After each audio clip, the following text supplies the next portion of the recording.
Bonjour à tous et bienvenue dans ce nouveau numéro de Move Art. Comme chaque mercredi, nous allons vous faire découvrir un lieu culturel d'Île-de-France ainsi qu'une création artistique inédite. Cette semaine, nos équipes se sont rendues à Champigny-sur-Marne, située dans le sud-est parisien, dans le département du Val-de-Marne. Cette ville multiculturelle de 80 000 habitants héberge le centre Jean Vilar. De la dentelle au hip-hop, des amateurs aux professionnels, le centre Jean Vilar se promet d'être un lieu d'échange et de partage que nous allons découvrir dans ce premier reportage. Lucie, vous êtes chargée de projets culturels au centre Jean Vilar et comme on a pu le voir dans le sujet, votre centre encourage l'accès à la culture pour tous. Est-ce que c'est une politique globale de la ville ou c'est un... Oui, alors je crois qu'on peut vraiment dire que c'est une véritable volonté de la ville de Champigny, puisqu'il y a de nombreux équipements culturels sur l'ensemble du territoire. Et comment se passe la concertation avec ces autres structures du coup, en termes d'activité? Alors on fait partie d'un seul et même service, le service culturel de la ville. Oui. Donc on travaille ensemble sur différents projets, sur la programmation. Mais après aussi, chaque centre a ses spécificités.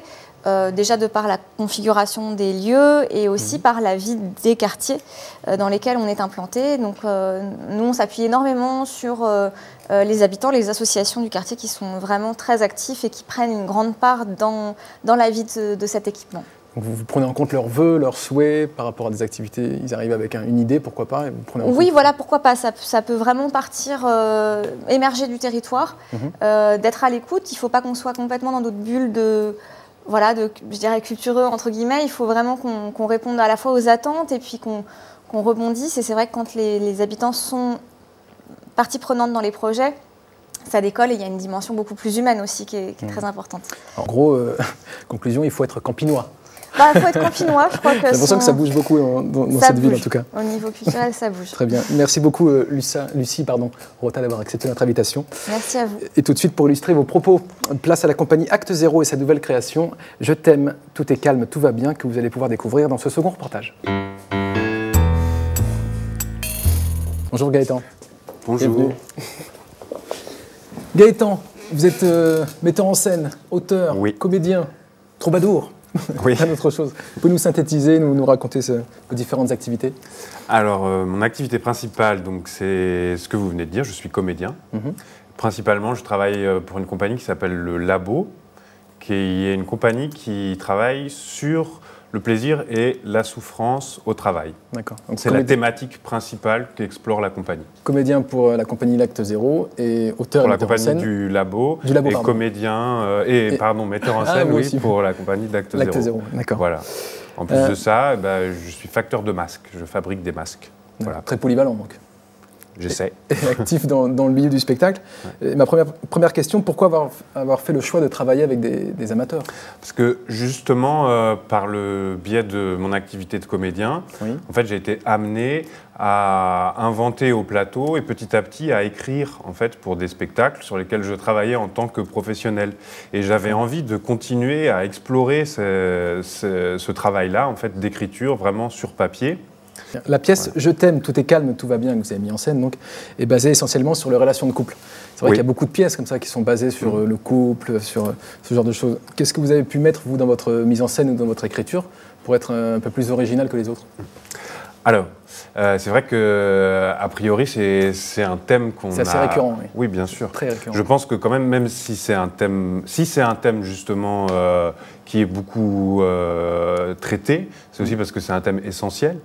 En plus, là, la pièce se passe, en fait, durant la pièce, il y a plein de couples qui se séparent. Finalement, c'est même plus qu'un spectacle sur le couple, c'est un spectacle sur les couples qui ne marchent pas. Place maintenant à la rubrique coup de cœur. Gaëtan, ça va être à vous de me donner vos trois coups de cœur de spectacle. Alors, le premier spectacle que j'ai envie de vous conseiller, c'est un spectacle qui s'appelle Un chien dans la tête, qui a été mis en scène par Olivier Letellier, c'est la compagnie du Théâtre du Phare. C'est un spectacle qui est pour jeune public, qui parle de la honte. D'accord. Voilà. Le deuxième spectacle, c'est un tour de chant.